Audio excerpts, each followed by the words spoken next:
Good afternoon to my East Coast listeners and good morning to my West Coast listeners. I would like to preface this webinar by saying that I, for some reason, have been having technical difficulties with this webinar. I got kicked off twice.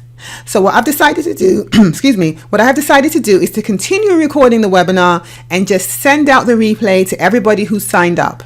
So because of that, you're not going to see any interactions as it relates to people asking me questions and me answering those questions, but feel free to email me any of your questions. Okay, so let's get this party started. Okay, so the name of the webinar, of course, is called How to Protect Yourself from IRS Collections and Resolve Your Back Taxes, presented by myself, Desiree. Okay, so who am I? My name is Desiree Anderson, and I am a certified public accountant licensed in the state of Georgia. I'm also an enrolled agent, and for those of you that don't know what an enrolled agent is, we are individuals licensed by the Internal Revenue Service or by the IRS to represent taxpayers. So that's what we do. It's not a very popular designation in terms of people knowing about it, but it's a very important one because enrolled agents specialize on taxation. So usually if you're looking for someone who specializes on strictly taxation, you would seek out an enrolled agent. Now that's not to say that that certified public accountants don't specialize in that area, but with public accountants, we have the option to go either way. We can specialize in taxation or not. We don't have to. We can stay on the accounting side. But an enrolled agent specializes in the area of taxation, so they're a very good resource. I'm also a year-round tax advisor and an accountant, and I like to claim to be a public speaker. Because years ago, I would rather be dead than speak in public. So now I'm trying to reverse that. And rather than being the person in the coffin, I'd rather be the person giving the eulogy. So that's changing. And I'm also an educator. I love to educate. I think education is very important. Okay, so who is this webinar for? So this webinar is for anybody who owes money to the IRS or anybody who actually has, or a practitioner who has clients who may not do representation work, but you do have clients that happen to owe money to the IRS, and you may be trying to find a solution for that particular client so you can give them further advice. Okay, so in my practice, from my experience, the largest population of individuals that I happen to work with are independent contractors and self-employed individuals. Now, basically, anybody that's responsible for paying their own quarterly taxes, those are the types of clients that tend to walk through my doors that have IRS problems. And the reason is because usually these individuals make money all year round, and because they're responsible for paying their own taxes, they tend to neglect paying their quarterly taxes, which at the end of the year, when they finally do their taxes, they wind up owing a lot of money, and they can't really afford to pay the entire amount up front. So they'll just file the return without sending in a payment, and then the cycle begins. They do that year after year after year after year, and they find themselves in a position years down the road where they have 5 or 6 years of payments that they have not made. And now the IRS has come knocking. And then you have the other segment of people who file their taxes and then they see how much they owe and then they get scared. They get scared that if they continue filing, that they're going to open up a can of worms and the IRS is going to come after them because now they've told on themselves. So they just stop filing altogether. And that's not necessarily true, because if you don't file, the IRS will be looking for you. Because most times these independent contractors may have 1099s that go to the IRS, or they may have 1099 miscellaneous, or 1099Ks, that's if you accept credit cards, that go to the IRS. And so the IRS knows you're making money, so eventually they're going to come for you. Okay, so I always tell my clients, don't be afraid to file a tax return. It's better that you owe the IRS than not filing at all, because technically speaking, it's against the law to not file a return, but it's not against the law to owe the IRS money. Okay, so who can help you and what must they know? So one thing that you need to know as consumers is that there are only three types of people that can help you if you owe the IRS: certified public accountants, enrolled agents, and attorneys. These are the three entities that are allowed to represent taxpayers before the IRS. So you need to make sure when you're trying to seek out someone to help you with your tax problem that you're contacting either one of these three individuals. Another thing that these individuals need to know, they need to understand the IRS collection process, because it is a process, and is a process from beginning to the middle to the end. And they need to understand what the process is. They also need to understand the IRS financial guides, because these guides are what the IRS uses to determine if you qualify for an installment agreement, what type you qualify for, and also if you qualify for OIC, which is an offer in compromise.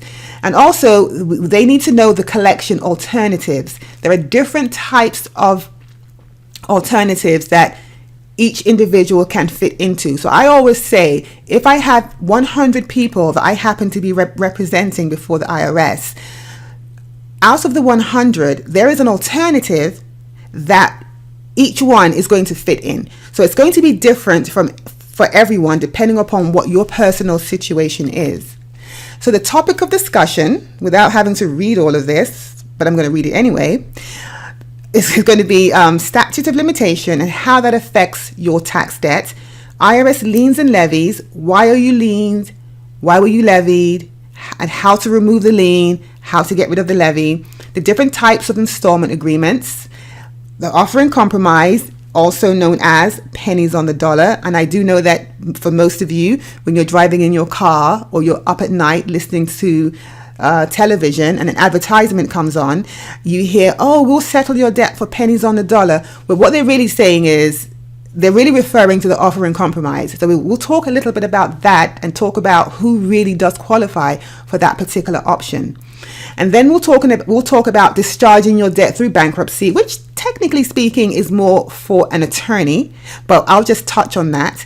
And then I'll talk about years of unfiled tax returns. If you haven't filed tax returns in a while, what you need to know about that and what your rights are.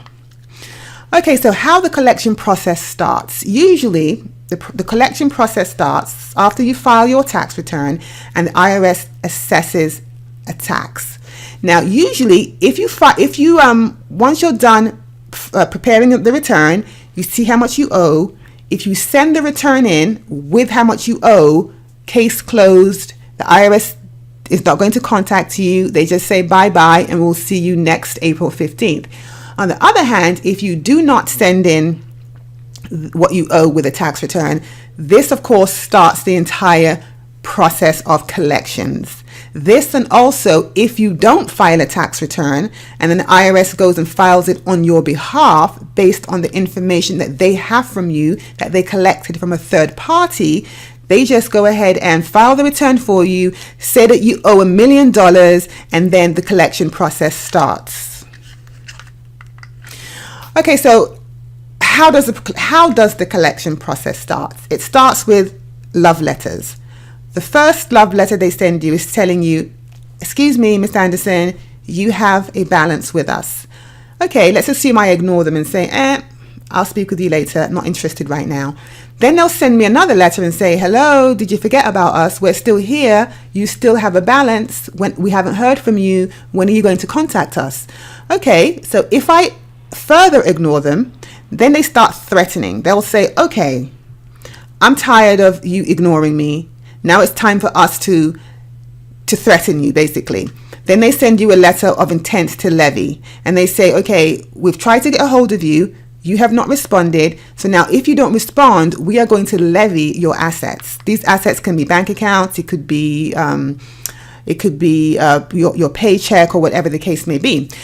Okay, so let's assume you say, okay, IRS, please leave me alone. Stop sending me these love letters. I'm not interested in you.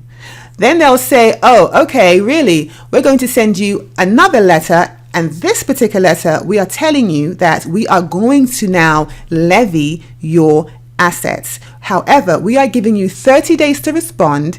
in which case you can file a collection due process, or rather, it's a collection due process where you can go ahead and contact the IRS and appeal. Okay, now you have 30 days to do that.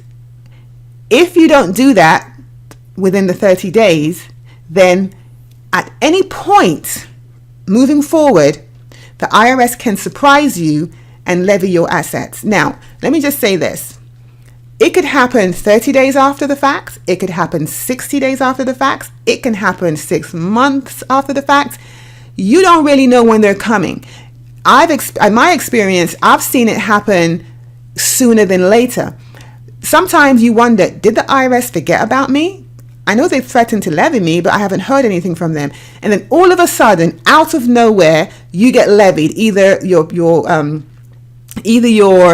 your employer lets you know, oh, hello, the IRS is trying to levy your paycheck, or you go to the bank one day and try to withdraw money and your account is frozen, or your bank contacts you to let you know that there's a levy, or whatever the case may be. However they decide to do it, you may not see it coming because it may have been a while since you received this letter 1058 or the letter or the L11 notice.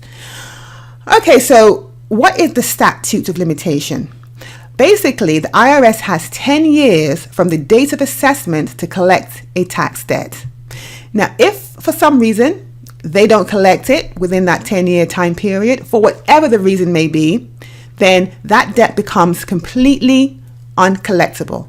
So let's look at an example. Let's assume you have a 2005 tax return that you filed on April 15th, 2006, okay? But then the IRS, they assessed the tax on April 20th, 2006. Now, I don't know if I said 2016 or if I said 6, but you can see what I'm trying to say.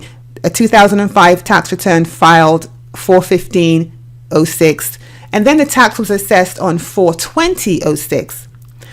The IRS now has until April 19th of 2016 to collect that debt. If they don't collect the debt by then they can no longer collect the debt. The debt becomes completely unenforceable. And there are different reasons why you may happen to be one of the lucky ones who was able to ride it through the statute of limitation.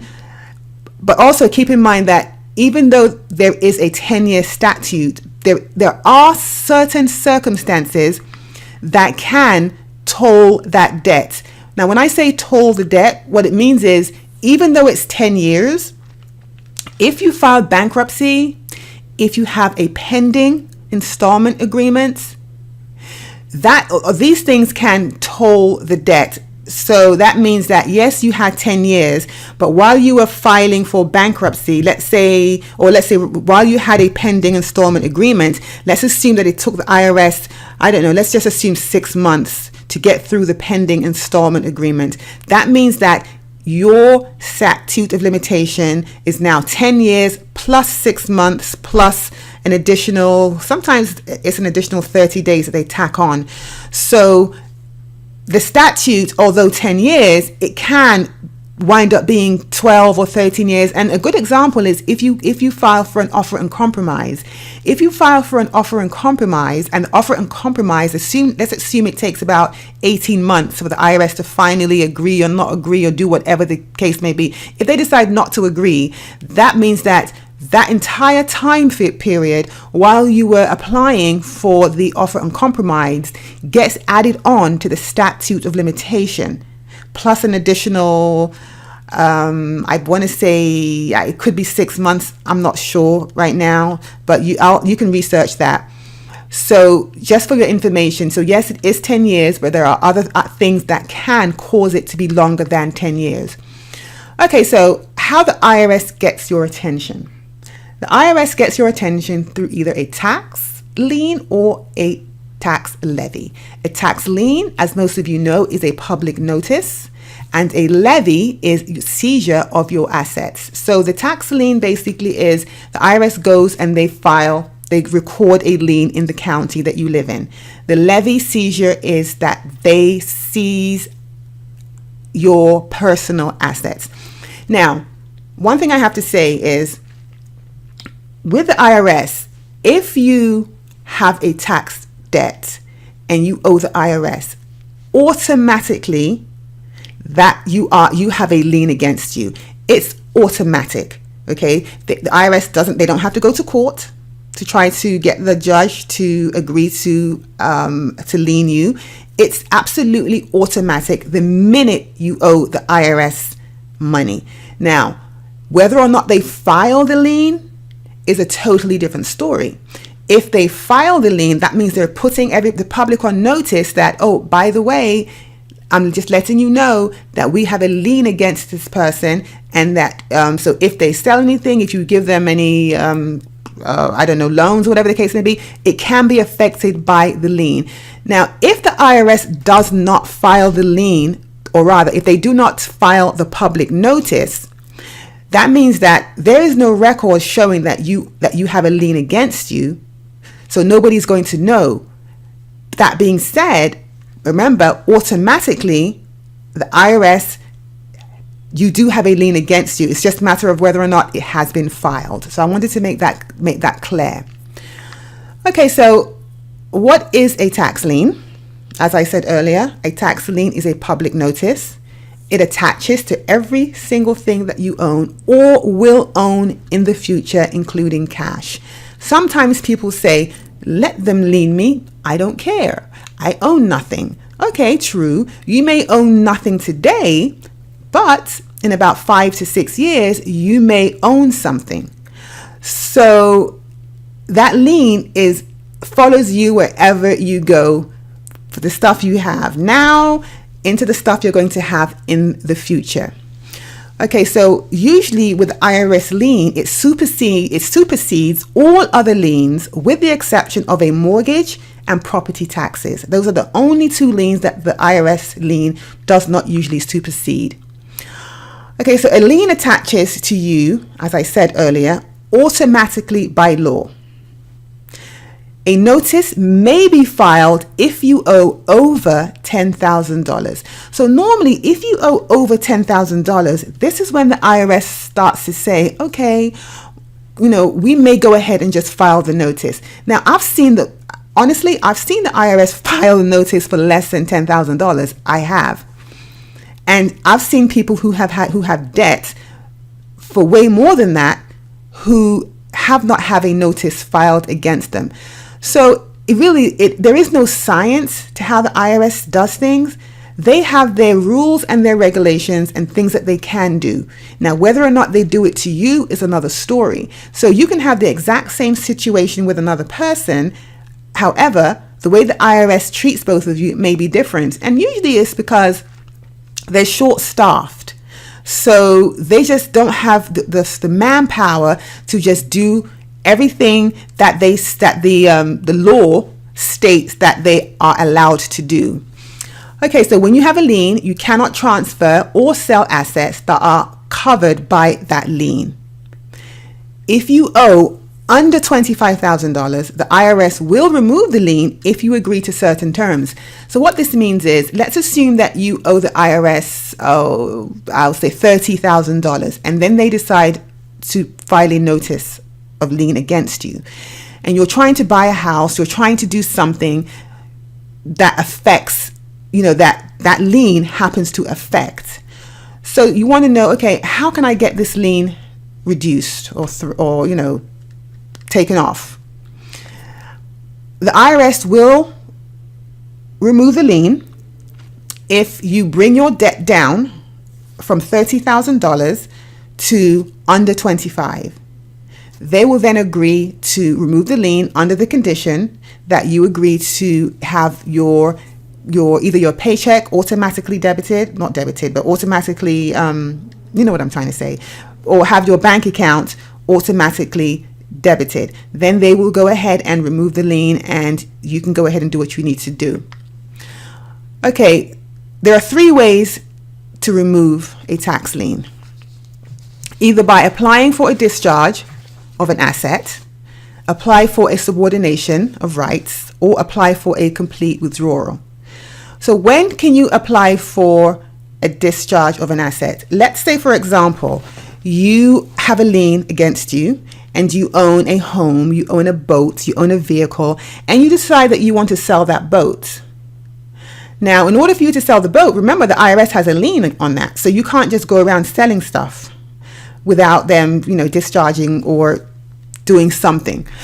So the IRS will agree to discharge the lien on that particular asset if by discharging that lien, somehow it benefits the IRS. That means they're going to get money from you. It means that you are going to pay something down, which means now you can start afford to pay them more money. So they'll agree to this. They'll agree to discharge that lien, but it has to be to their advantage. And they will discharge the lien only on that one particular asset. So let's assume you have 6 assets that are covered by the lien, but you want to sell one asset. They will discharge the lien for that one asset, but the other 5 are still going to be covered by the lien. Then you have the subordination. What the subordination is, the IRS says, okay, we have rights above a particular person. However, we are going to subordinate our lien on you. We're going to sit back and take a back seat, so that way you can go ahead and do whatever it is that you need to do with that particular asset. And usually with the subordination, we're talking about, let's say you wanted to refinance. You wanted to refinance your house or refinance something, but the person or the lender is concerned about the IRS's lien being ahead of its particular lien. Well, the IRS will subordinate if the refinancing is going to somehow benefit the IRS. So you might refinance in order to take money out to pay the IRS. You might refinance to pay down a debt, which means now you have more money to pay the IRS. They'll subordinate the lien. So basically the question is, what's in it for me? If I subordinate this lien, what is in it? What is in it for me? There has to be an advantage to the IRS in order for them to subordinate a lien or to do anything with that lien for you. And finally, applying for a withdrawal. Basically, as I mentioned earlier, the IRS will agree to withdraw a lien if you owe less than $25,000 or if you have satisfied the debt that you have with them. What's a levy? The levy is the taking of property by the IRS. They will take your stuff. Okay? Now, the property is used to resolve any back tax debt that you may have. So what are the most common types of levies out there? Well, paycheck, which means that they're going to garnish your wages. Now, when they garnish your wages, they're going to contact your employer and they're going to say, okay, here's what we need for you to do. And as I always say, they put all your business out there on Front Street with your employer, letting your employer know that, oh, you don't pay your taxes. Who wants that, right? It could be embarrassing, but they don't care. They just want their money. So garnishing of the paycheck, also your bank accounts, any account with your name on it, any account. So let's assume that your mother says, oh, Desiree, can you please put your name on my account for whatever reason? Let's assume your mother is elderly and she puts your name on her account. Well, even though it's her money, your name is on the account. So the IRS can levy, and not even can, if they find it, they will levy that account because your name is on it. And I've seen it happen with a client of mine who his name was on his elderly mother's account, and they levied the entire $50,000 that was in the account. And he kept on saying, well, it's not her money, or rather it's not my money, it's my mother's money. They don't care. They don't care. As long as your name is attached to something, they're going to come for it and come for you. Now, another one, of course, is accounts receivable. If you own a business and you have accounts receivable with your clients, they can levy that as well.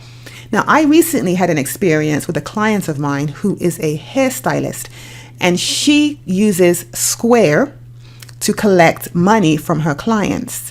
Well, the IRS, she received a letter saying that, oh, by the way, the IRS is levying or has levied your Square payments, which means that for a time period, all of the payments that she received from her clients got levied by the IRS. Now, she said she didn't see it coming. She said she received no letters.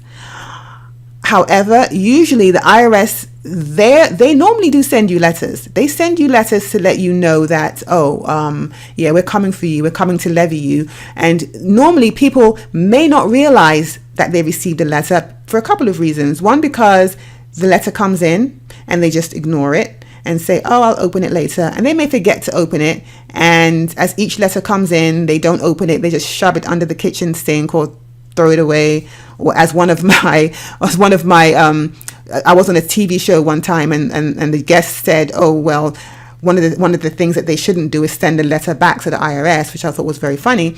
But yeah, of course, don't send it back to the IRS. So you either put it in the trash or you just ignore it, not realizing that as you are ignoring those letters, some of those letters may be telling you that they're about to levy your account. So you may or may not see it coming. But yes, they will levy your credit card processed payments. And that's the worst thing, because you definitely don't see that one coming. And for those of you that, have franchise businesses, let's say you're a realtor or you own a business and your franchisor happens to be paying you, they can come after you that way. They can go to your franchisor and say, okay, we want you to levy this person's income before you send it to them. Okay, so why were you levied? Basically, the IRS resorts to levying when all other communication with the taxpayer has failed. So they've tried to contact you time and time and time again, and you've decided, oh, please just stop it. You're like a gnat. You just want them to just go away. But as I said earlier, they don't go away. Or the taxpayer has defaulted on a payment plan. So if you already have a payment plan with the IRS and you default on that payment plan, which means that you've been paying for a while and then all of a sudden you just stop paying. Well, when you stop paying, they're going to start sending you letters saying, oh, hello, you owe us money. Of course, if you ignore that, they'll tell you, okay, either you pay us what you owe us or we're going to levy you. So those are the two reasons why people, or one of the two reasons why, or rather, two reasons why people get levied, basically. Okay, so there are two types of levies. There's a regular levy, and then there is a continuing levy. A regular levy only seizes what is available at the time the notice is received. So that means that if you have $5,000 in your account when the IRS levies you, or when the bank actually receives the notice to levy, that's all the IRS is going to take. It's a one-time levy. They take the $5,000 and that's it. That means that if you deposit, so let's assume, let me try to explain this a little better. Let's say that the bank receives the letter on October 21st. And on October 21st, you have $5,000 in your account. The IRS is going to levy the entire $5,000. Let's assume that on October 22nd, you deposit another $5,000. Well, that is not going to be levied by the IRS, because all they're going to levy is what was in the account the day that the bank received the notice of levy. Okay, normally the bank is going to hold the funds for about 21 days. Now, within those 21 days, if there is some kind of way that you can go ahead and sort out your situation with the IRS and set up an agreement with them, all within 20 days, then they will release the levy. Also, let's assume that you can't get all this done but in 21 days. That means the levy is going to go through. Furthermore, let's assume that you are completely compliant and all you have to do is set up an installment agreement with the IRS, which means that, okay, there's less that you have to do. You don't have to go back and file all those tax returns, which means there's a lot of time that's going to be saved there. All you have to do at this point is to set up an agreement with the IRS. Okay, so let's say you set something up and you wind up not being able to pay them back based upon how much money you're making and how much your expenses are. of course, based upon the IRS's financial guides, then they will go ahead and release the levy anyway, because the levy is putting a hardship on you. With that levy, you're not able to pay your rent. You're not able to pay your bank account. Pay your electric bills and all of that. But of course, they're going to want to see proof that you can't do these things. If you are able to prove that you can't do these things within the 21 days, they'll go ahead and release the levy, and then you can start going through the process of trying to get some type of agreement in place. I've had several of those where the IRS has agreed to release the levy, and sometimes they will release part of it. They may not release the entire amount. They may do a partial levy release. Then there's another one called the continuing levy. Now this one is, once the notice is received, the levy stays in place until it is released by the IRS. This means that, remember on October 21st, you deposited $5,000. The IRS grabbed that. On October 22nd, you deposited another $5,000. Well, remember, with the regular levy, the IRS can't touch that, won't touch that. But with a continuing levy, they're going to take that $5,000, and they're going to keep taking money as it comes into your accounts until you set up an agreement. So that's a continuing levy, which means it's continuous. It doesn't stop. Now, normally, when the IRS levies you and does a continuing levy, they basically seize your entire paycheck. They'll seize your entire paycheck minus the standard deduction and personal exemption for that particular year, each pay period. Now, I'm not going to do the numbers, but just to let you know that, let's assume that you get $400 every month, or rather let's just say $1,000 every week. Well, the IRS is going to take every dime of that minus your personal exemption and your standard deduction. And so let's assume that as of 2018, the personal exemption no longer exists. We're only dealing with the standard deduction, which is $12,000 as of 2018, which means that the IRS, you can take $12,000, you can divide that by, 52 months, see whatever that is. They'll leave you that on a week. No, I'm sorry. You can divide, let's say you get paid on a weekly basis. You can divide the $12,000 by, the 52 weeks and see what number that is. Okay. And let's say you get paid on a weekly basis. You get paid $1,000 a week. Well, what the IRS will do is they will take out whatever that is, the 12,000 minus 52 12,000 divided by 52 weeks, whatever that dollar amount is. They'll take that out, leave it for you, and take the rest of your money. No one can pay their bills on that. No one. So what they're doing there is they're trying to show urgency, saying, okay, you need to hurry up and contact us so we can go ahead and settle this matter. So continuing levies are pretty ugly. I've had a few of those and they're really ugly. Okay, so how to avoid an IRS levy. Number one, do not ignore IRS notices. As I said before, don't throw them away. Don't send them back. Do not put them under the kitchen counter. You want to make sure that you address the issue, either by calling the number on the letter or by contacting your CPA, your attorney, or your enrolled agent. Okay, so once the IRS requests documents, you want to provide the documents requested. Okay, just provide them with what they want. And third, do not default on a payment plan. If you have a payment plan with the IRS, don't default on it, because if you do default, then they will threaten you once again to levy you. Now, let's say that you're paying $500 a month for your IRS tax debt. And for some reason, something happened in your life that you can no longer afford to pay $500. And it's legitimate. Whatever happened is a legitimate reason why you can no longer afford it. And your finances show that you can no longer afford it. Well, rather than just not paying the IRS anymore, you can actually get that agreement recalculated. So all you have to do is resubmit your financials to the IRS. They'll look at the numbers, and if after they review it, you can now only afford to pay $150 a month, they're going to say, fine, not a problem. We'll take the $150. You no longer have to pay us $500. So don't ignore it. Just, face the problem. Say, okay, I can't afford it, and try to get your agreements recalculated.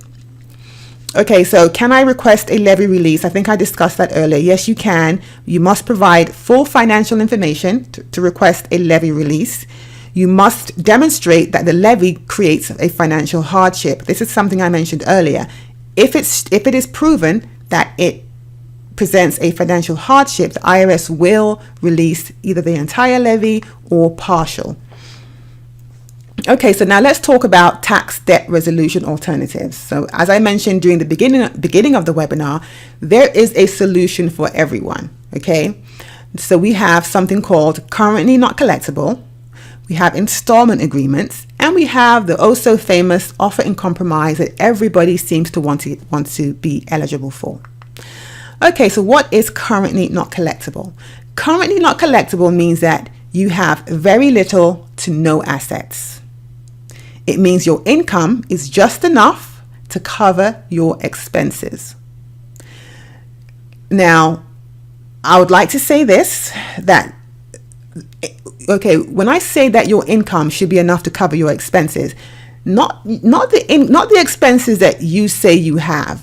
The IRS don't really care about your expenses or how much they are. There is a guide, okay? It is based upon the IRS's standard. The IRS has a standard.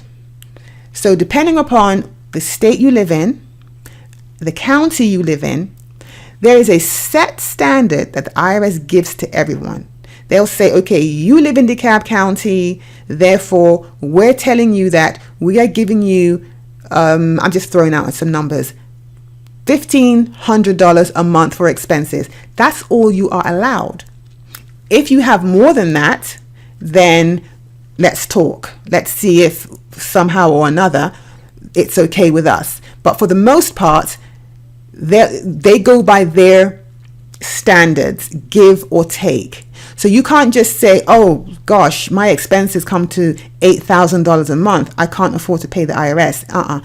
That doesn't work. They don't care about the $8,000. All they care about, they'll say, you go figure out a way to reduce it. That's how they see things. Okay, so if you do qualify for a currently not collectible, basically what the IRS is saying is, okay, you owe us money. You know you owe us money. We know you owe us money. However, it's clear to us that you can't afford to pay us what you owe us at this time. So what we're going to do is we are going to go ahead and take you off of collections for now and see what happens in the future. Now, when they take you off of collections, the penalties and the interest continues to accrue. It continues to accrue, which means that your debt is increasing. So if your debt happened to be $50,000, by the time it's all said and done, it might be $85,000, where 35 could be penalties and interest. It doesn't stop accruing. It continues to accrue. Also, in order for you to be eligible for currently not collectible, you must complete a financial statement. Now, the financial statement pretty much tells the IRS how much money you're making and what your expenses are. And like I said earlier, the financial statement is only giving you certain allowable expenses allowed by the IRS. And that's what they want to see. They want to see exactly what it is that you say you're paying and whether or not it falls under the umbrella of, okay, yeah, you can get away with that one, or you can't get away with that. Now, if you are put on currently not collectible, a tax lien will be filed against you automatically. So which means IRS will go to the public, go to your county and file the lien with the county. That's automatic when you are on currently not collectible. Now, generally speaking, the currently not collectible status normally lasts from year to year, meaning that they review your situation on a yearly basis. So let's say, for example, you're currently not collectible in 2018. Usually in 2019 or 2020, they're going to go back to see whether or not your financial situation has changed. Now, one thing that they do tell you, they say, okay, you are on currently not collectible, which is also called CNC. When your situation changes, we want you to give us a call and let us know that your situation has changed so that we can start to, take money from you. Now, let's be real. How many of us are going to call the IRS and say, hello, IRS. Okay, my situation has changed. I'm now making more money. I will now like to start paying you what I owe you. Now, most people aren't going to do that. Really, they're just not. And the IRS, they know that, but they still say, yeah, we want you to contact us. So because they know that people really aren't going to contact them, then what they do is they just do their own review. They'll do their own review and they'll see, okay, your situation has changed based upon records that we are receiving from outside individuals. So in other words, they may be receiving W-2s from your employer showing that you're now making more money. They may have received 1099s. They may have received some type of income showing that you're now making more money and now you can afford to pay them. So if they review your financial situation and they determine that you can now afford to pay them, then they're going to kick you off a CNC and start sending you those love letters all over again. I have a client who has that type of situation where she pulls money from a retirement account, and because of doing that, it kicked her out of currently not collectible status with the IRS, even though her true status hasn't changed, but it did kick her out of currently not collectible status, and now she is required by the IRS to start paying them all over again. So I'm working with her right now to try to change that and try to put her back into currently not collectible status. Now, let's assume that your financial situation does not change for the entire time that you have a tax debt, and it just so happens that each tax debt that you have reaches the statute of limitation. This means that the IRS will never collect the money from you, because if the statute expires, that means that they can't collect it. So if somehow, one way or another, you're able to remain in CNC for 10 years based upon the date of assessment for each tax return, that means that you will never have to pay the IRS again. Okay, so installment agreements. What is an installment agreement? Also known as an IA. So an IA is an agreement between you and the IRS that allows you to pay what you owe in monthly installments. Okay, so what if I can't afford to pay the IRS all at one time? Then, if that's the case, you qualify for some sort of installment agreement. So we have different variations of installment agreements. So there are basically 4 variations of them. One is called a guaranteed, one is called streamlined, and I'm going to talk about the streamlined because there have been some changes with that recently. Then there's a regular IA, and then there's a partial IA. So what's a guaranteed? So a guaranteed basically is that means that the IRS, no matter what, they're going to accept your whatever you propose to pay them. It's guaranteed. They're going to accept it. No questions asked. They don't want to look at any financials. They'll just say, sign on the dotted line and let's do this. Now, what are the stipulations for a guaranteed agreement? Okay, you have to owe the IRS less than $10,000. Number 1. You haven't owed tax or had an IA in the past 5 years, meaning you mustn't have owed the IRS within the last 5 years. you must be able to pay the full amount within 3 years. So if you owe $10,000, let's divide 10,000 by 12. I don't have a calculator on me, but I'm sorry, not by 12, by 36, because 3 years is 36 months. I think it's like $278 if I'm not mistaken, which means that you would have to pay the IRS about $278 in order to pay them off within that 3-year time frame. So they don't care how much you propose to pay them.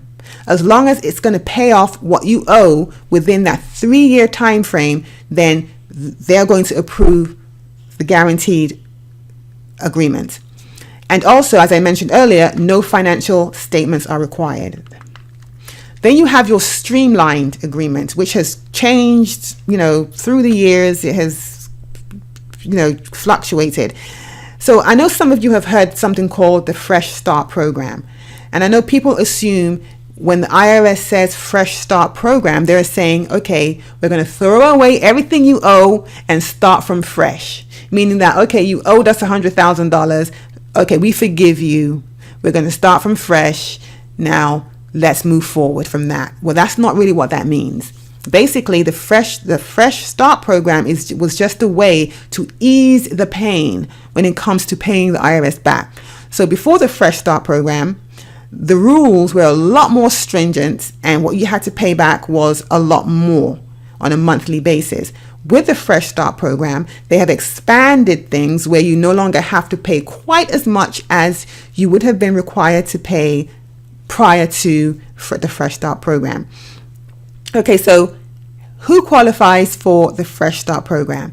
If you owe less than $50,000, you qualify for the Fresh Start Program. Now, you see it says 100,000 beside that because I think it was in 2017, if I'm not mistaken. It may have been September or sometime in 2017. There was a pilot program that was started by the IRS where they tried to expand this Fresh Start Program from $50,000 to $100,000, meaning they were going to place the exact same rules for the streamlined agreement for people that owe less than 50, from now people that owe 100 or less. Now, this particular program was extended through September of 2018, which is last month. Oh no, wait a minute, we're in November now, which was a couple months ago. So it expired 2018 September 30th. However, I have heard that they're going to make it permanent. Now, I'm not 100%, well, I'm almost 95% sure that that's the case, that they are now making it permanent. So now everything that I'm saying about streamlined not only applies to $50,000 and less, it pretty much applies to $100,000 and or less, with a couple of variations. Okay, so for a streamlined, you have to be able to pay the IRS back in 72 months. However, that changes to 84 months if you owe between 50 and 100,000. So by them expanding the amount of time that you have to pay them back, it reduces what you have to pay on a monthly basis. Now, the disadvantage to this is, of course, interest and penalties keep accruing, which means you wind up paying them more, but at least it's less painful on a monthly basis. Now, the advantage of this streamlined agreement is not only the fact that the IRS has said, okay, we are going to go ahead and expand the amount of time that we're going to allow you to make the payments, but we're also, because prior to the Fresh Start, it was, you had to pay back in 60 months. So you had to pay back what you owed in 60 months, which is 5 years. Then they changed that to 6 years, 72 months. Now they've changed it to 84 months if you owe between 50 and 100.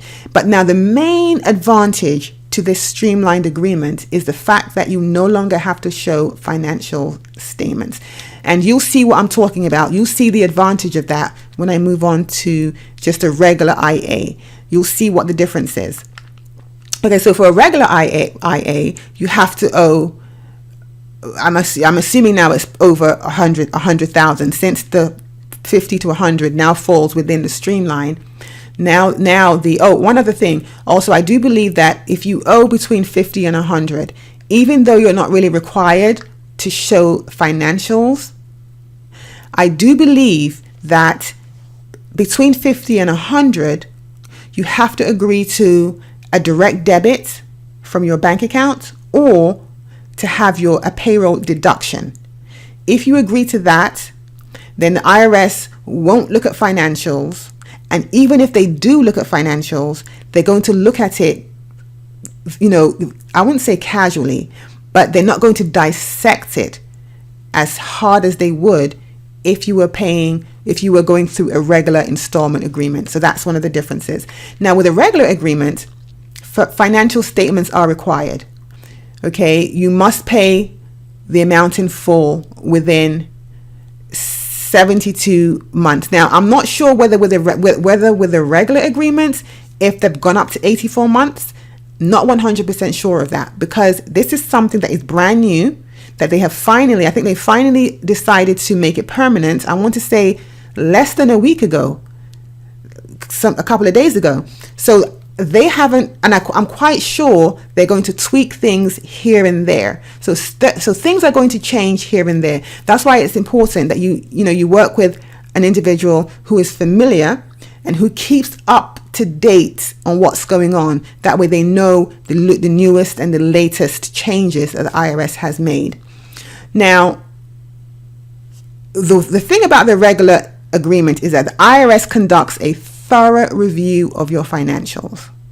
They pretty much look to see what you owe, or rather they just dig deep in.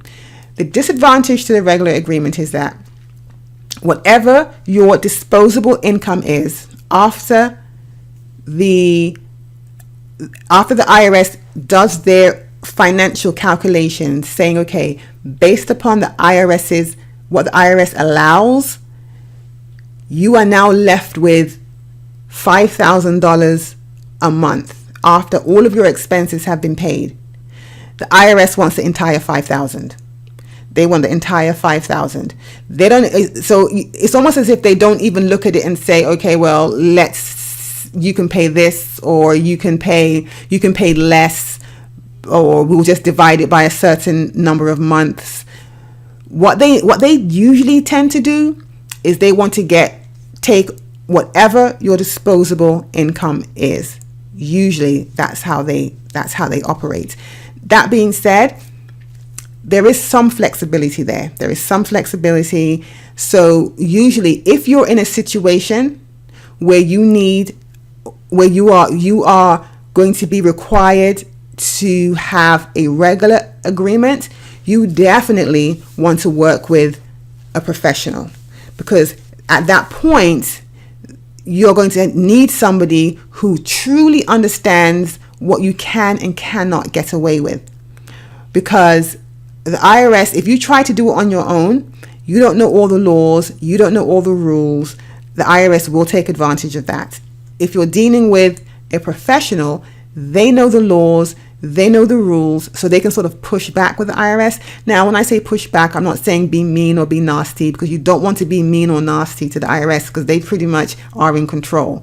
But basically what we do is we just present them with a statute that says, okay, well, this is what is allowed and this is what's not allowed. Because even with us, sometimes they'll try to, do things that they're not supposed to do, just to see how much they can get away with. If you know the law, then you can push back. If the person you're dealing with is not too familiar with the law or is not able to research, then you are at a disadvantage. So my advice is, if you fall into the category where you need someone to help you with a regular agreement, you definitely want to speak with somebody who has experience in this area. Now, as I mentioned earlier, the advantage of the Streamline, where you no longer have to show financials, means that now you can just divide whatever you owe by the number of months given, which is either 72 or 74, and pay that, versus with a regular, where whatever the disposable income is that's left over is what the IRS wants. Now let's keep in mind, let me just say one thing, that the IRS, they want you to pay what you owe them within the statute. So let's assume that the statute of limitation is only 3 years, and you're trying, and you owe the IRS, and you qualify for a streamline, which means that ordinarily you would have to pay between 6 years, or rather you would have to make your payment between 72 months or 84 months, depending upon where you fall. However, the statute of limitation that remains on your particular on your particular debt happens to be 3 years. Well, in that case, the IRS, they want all of the money within that 3 years. However, once again, as I mentioned earlier, there's a solution for everyone. Let's assume that is you, but you can't afford to pay them all what you owe within the statute of limitation.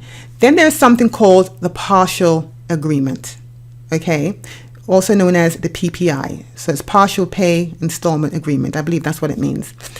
So this particular agreement, you can qualify if the statute of limitation happens to be running out, or even if the statute of limitation is not running out. Let's assume that you still have about 9 years, but you can still only afford to partial pay. That's fine, as long as the financials says the same thing. Okay, so what's a partial pay? It's the same as the regular agreement, but with one exception. The taxpayer isn't able to pay the balance due in full within the statute of limitation. The IRS will revisit your liability, usually within about 2 years, to see if you can afford to increase your monthly payments. Now, when they're doing a partial, you have to submit financials, because if you can't afford to pay everything, the IRS wants to make absolutely sure and be certain that you truly cannot afford to pay everything. And the only way that they're able to make that determination is if they look at your financials. If your financials say, okay, based upon what this Mrs. Anderson's financials, when it's all said and done, all she's left with at the end of the month is $150. Now, technically speaking, based upon what she owes, she's required to pay $1,000 a month. But because she's only left with $150, we'll take the $150, because they rather take something than take nothing. So we'll go ahead and take the $150, and we'll say, okay, we'll just take that. But we're going to check up on you in about 2 years to make sure that nothing has changed. If nothing has changed, then okay, we'll keep accepting the $150 until the statute of limitation runs out, and then you're good to go after that. And even then, if something should happen where now all of a sudden you can only afford to pay $50, well, that's fine too. You just resubmit financials. The IRS will take a look at it, and they'll say, oh, okay, she can only now afford to pay us $50 from $150, even though she's supposed to pay us $1,000, but that's fine. We'll take the $50. Something is better than nothing. Now, there's also something that's called a 1-year option. Now, the 1-year option gives you the opportunity to adjust your expenses. Now, what this is let's say that you have, I work with clients who, I'm able to get this particular option for them because they may have a lot of debt. Let's assume that their debt every month comes to about $8,000. Well, clearly, the IRS is going to say, I don't care that your debt is $8,000. You owe us money. You go figure out a way to bring that debt down. So what do? Now, with this particular option, you pay less than the IRS requires for about a 1 year, for a 1 year period. They give you that 1 year period to adjust your expenses After the 1 year is up, they absolutely require you to start paying the minimum amount. So what they're basically saying is, okay, we want you to take those. Okay, you have $8,000 in expenses. We're only going to give you, based upon your financials, you qualify for $2,500, but you got $8,000. Go figure out a way to get rid of the $8,000 and bring it down to $2,500, or bring it down to what we will allow. And in this case, it's $2,500. Bring it down to $2,500. We give you 1 year to do this. Okay. Once that year is up, we want our 25. We don't care how you do it, get it done. And that's pretty much it. So they give you that option. You get that 1 year option to go back, reassess, readjust, and then come back to the table a year from now with the ability to pay. Okay, so how to default on an installment agreement. Okay, well, I put 3 different ways of how to default on an IA. Okay, one is to incur new tax debt. So let's say every year, even though you have an installment agreement, you just keep doing the same things over and over and over and over and over again, where you have a tax liability at the end of the year. As an independent contractor, what you're doing is you're not paying your estimated taxes. So at the end of the year, you wind up having another tax debt. For a W-2 employee, you may change your W-4 form, and therefore not enough is deducted, which means all of a sudden, once again, you have a debt. Or you may go pulling money out of your retirement account without making the necessary payments to the IRS. Well, what happens? Well, you have a tax debt. So one way to default on an agreement is to keep incurring more tax debt. So you want to not do that. Another way to default is to fail to fail to file your tax return timely. So your tax return is due on the 15th of April of every year. That date doesn't change. It stays the same. But for some strange reason, I get people calling me December 13th saying, oh my goodness, I need to get you my stuff. And I say to them, oh my goodness, why didn't you get it to me earlier? Remember, it was due April 15th of 2 years ago, last year, this year. But, it happens. No big deal. I deal with it. In a situation like that, you can just go, I'll put them on extension. They can go on extension. So even though they may have failed to file the tax return on time, which is April 15th, or it could be the 16th or the 17th, depending upon what day the 15th falls on, if it's on a holiday, weekend, or whatever the case may be. So we put them on extension, which is October 15th if they're for personal, and then September 15th for business returns. So that's fine. If you go on an extension, then you're not considered you weren't considered not filing on time.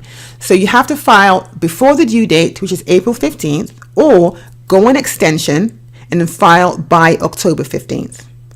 Another way to default on an installment agreement is to fail to pay your installment agreement payments. If you decide to stop paying your payments for whatever reason, then all of a sudden you are now defaulting on your installment agreement. So you want to make sure that you keep paying it. And as I mentioned earlier, if for some reason you can't afford to pay it, contact the IRS. Don't contact the IRS. Contact a licensed professional who can help you to renegotiate what you're currently paying. Now, what is an offer in compromise? Okay, so other than it being pennies on the dollar, which is what a lot of these advertisers like to refer to it as, an offer in compromise is a situation in which the IRS accepts less than the total owed by a taxpayer to settle the taxpayer's outstanding tax debt.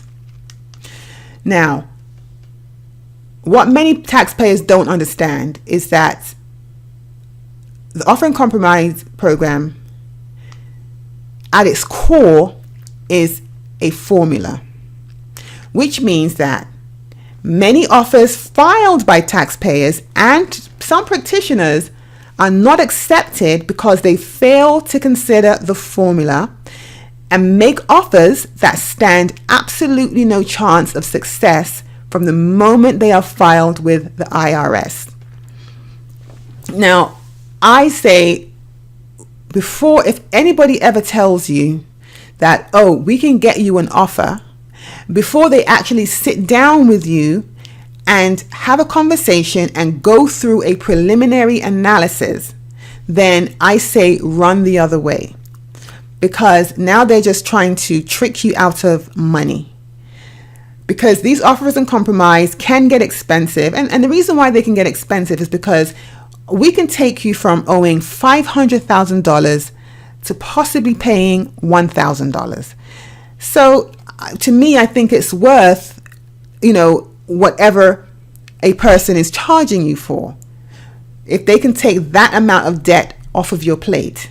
But because it is expensive, you want to make sure that before you hand somebody over any money, that they have your best interest at heart, and that they're not trying to scam you and take advantage of you, but that they are giving you, they show you the numbers, give you and like I said, nothing is necessarily guaranteed, because the IRS, you just never know which way they're going to go. It is a formula, and therefore it's based on that. Now, sometimes I have clients that come in that don't tell me the truth, the whole truth, and nothing but the truth. And if you don't tell your practitioner the truth, then that could be a problem, because where they thought that the offer and compromise would be accepted may no longer be accepted because of items that you didn't disclose. So you want to make sure that you are being completely forthright, telling your service provider exactly what they want to know as it relates to all of your assets, just to make sure that when they do the preliminary, they can tell you truthfully whether or not you qualify, rather than you holding back, them assuming you qualify, them taking your money, going through the entire process only for you to be told, oh, by the way, you do not qualify. Now, because the OIC is based on a mathematical calculation, offering a random amount to settle your case is not an option. So if the calculation makes sense, your offer will likely be accepted. Now, when I say random, offer, you can't just say, because people truly think that you can just tell the IRS, okay, IRS, I owe you $40,000, but I'm going to give you $20,000. Do you accept? And the IRS comes back and say, oh no, we don't accept $20,000, but we'll take $25,000. And then you say, well, no, I only have $22.50. No, it's not that kind of negotiation. It doesn't work that way. You have to literally qualify based upon the IRS's financials. And when they look at your financials, they scrutinize. They go to third parties to find out what you own. They will pull your records from wherever they possibly can to see exactly what you own. So if you're trying to hide assets, they will find them. Okay. Now, the IRS accepts or denies an offer based on the reasonable collection potential, meaning that they are going to accept it or they're going to not accept it based upon how much they think they can collect from you. If they believe they can't collect anything from you, then they'll take the offer. Like I said, something is better than nothing. But if after doing all the calculations, they realize, oh no, we can get more out of this person, then they're going to try to collect every single dime that they possibly can. Now, we have three types of offers in compromise. We have doubt as to collectability, we have doubt as to liability, and we have the effective tax administration. Now, the doubt as to collectability says that, okay, more than likely, we're not going to be able to collect all the money. Miss Anderson owes us $500,000. It is clear by her financials that we will never be able to collect that from her. So let's go ahead and negotiate. Okay, fine. Doubt to liability means that you are saying that, I don't owe this money. I have no idea what you're talking about. You say I owe $120,000, well, either I don't owe you anything, or by my calculation, I only owe you $20,000. That's doubt as to liability. So you're saying, no, I don't owe all this money.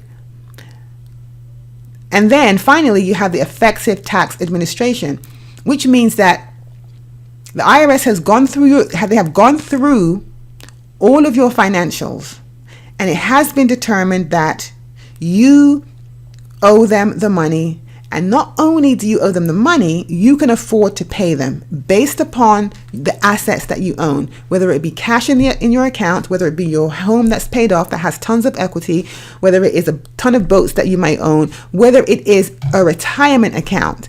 So whatever the case may be, they see that you can afford to pay them.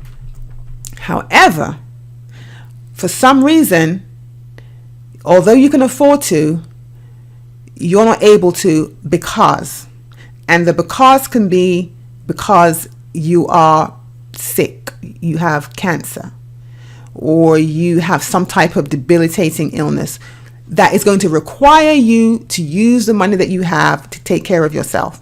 You may be a retired individual. So let's say you're retired. You have absolutely no more money coming in.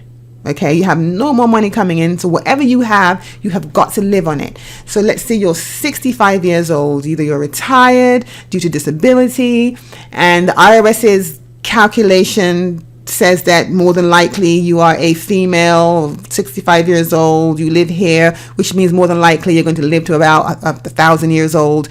Then there is a calculation that you need to come to see whether or not by you paying them what you owe them, it's going to cause you to not have any money to live.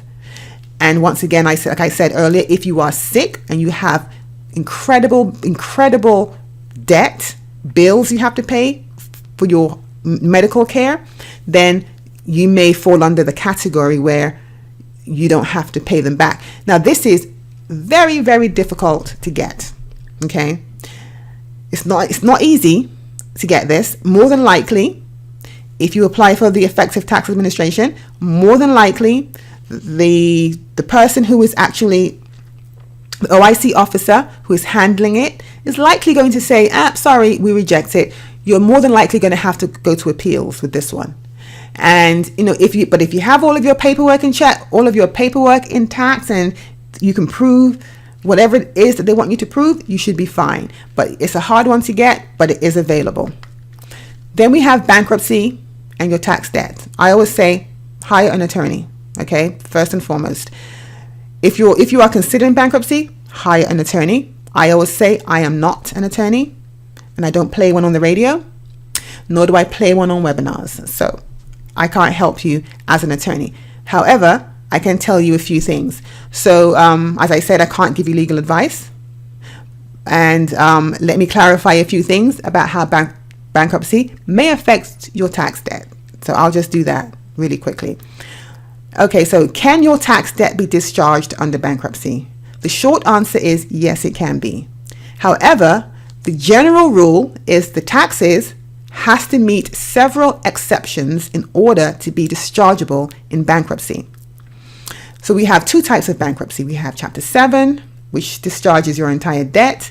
And then we have Chapter 13 that restructures your debt with possibility of a partial discharge. And for some strange reason, I have the same information on this slide. So I'm going to skip where it says types of bankruptcy and just skip to benefits of bankruptcy.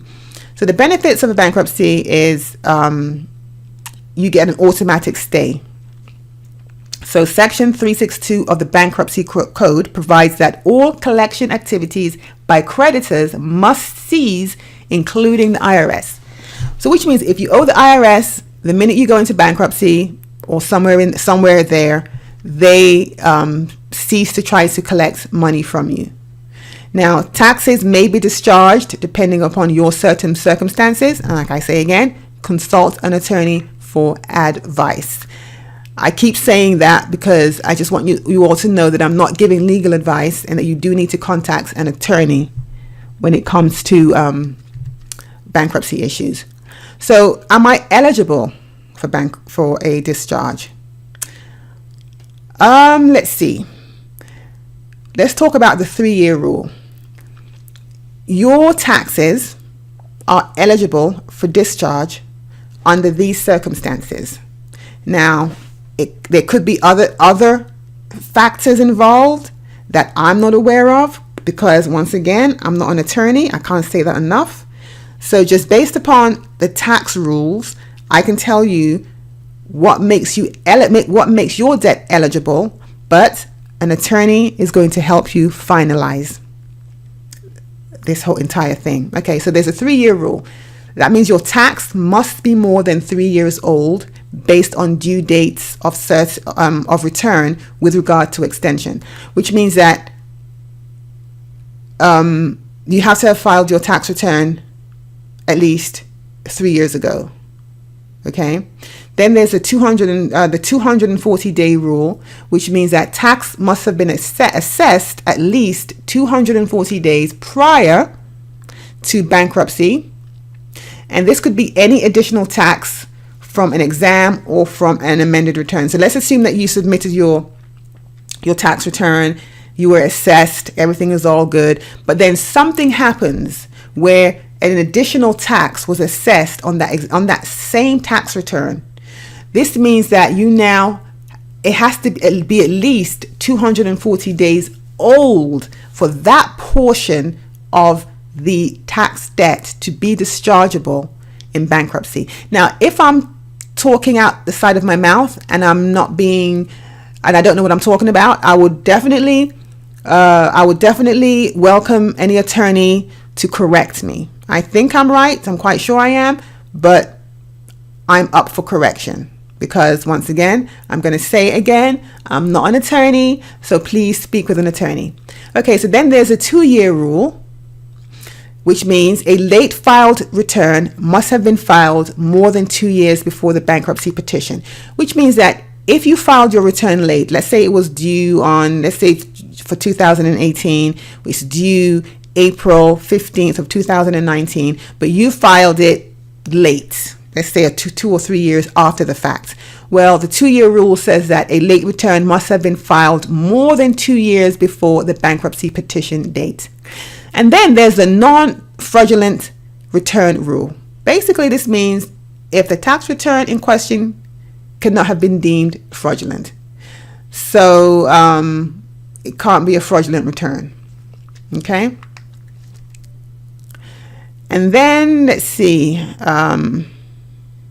Then there's a non-tax evasion rule saying that the taxpayer must not have willfully attempted to evade taxes. So if you willfully attempted to evade taxes, then more than likely you don't qualify for a bankruptcy discharge. Then there is an unassessed income tax, meaning that income tax must have been assessed as of the petition date. So if you file for bankruptcy, and if for some reason in the process of filing for bankruptcy or the petition date, some tax was assessed for whatever reason, it means that that particular part that was unassessed by the petition date cannot be discharged under bankruptcy. And then there's a payroll withholding and other trust fund taxes. So if you are liable for collecting the government's money, whether it be some kind of payroll tax or whether it be some kind of sales tax, the money basically isn't yours. You take it from somebody and you're required to submit it on their behalf to a taxing authority. That part of what you owe cannot be dismissed under bankruptcy. Now let's talk about unfiled tax returns really quickly.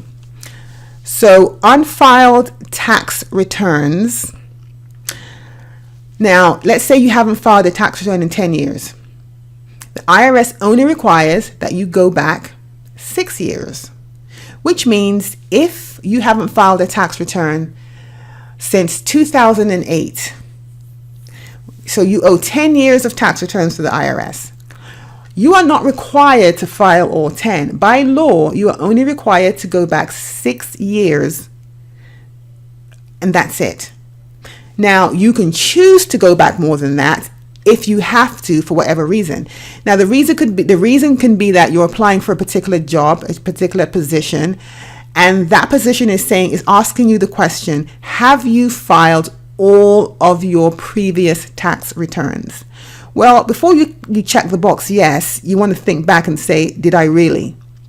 So if you took advantage of the 6-year rule and did not file the prior 4 years, then you're not really supposed to check the box yes, because technically speaking, you didn't file all of your returns. So if there is a reason like that, or some other reason that is going to require you to file all prior 10 years, 11 years, 20 years, whatever the case may be, then yes, you go back and file for that reason. But strictly for IRS purposes, you're only required to go back 6 years.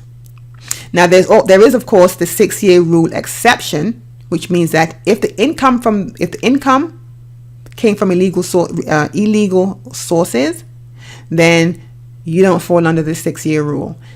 If you're hiding or concealing assets, you don't fall under the 6-year rule, or any other reason that benefits you. So if there's a reason why you didn't file it that benefits you in some way that the IRS, looks funny on, or rather looks at looks at you side-eyed. Basically, they're going to use side-eyed and saying, "Really? Did you really do that?"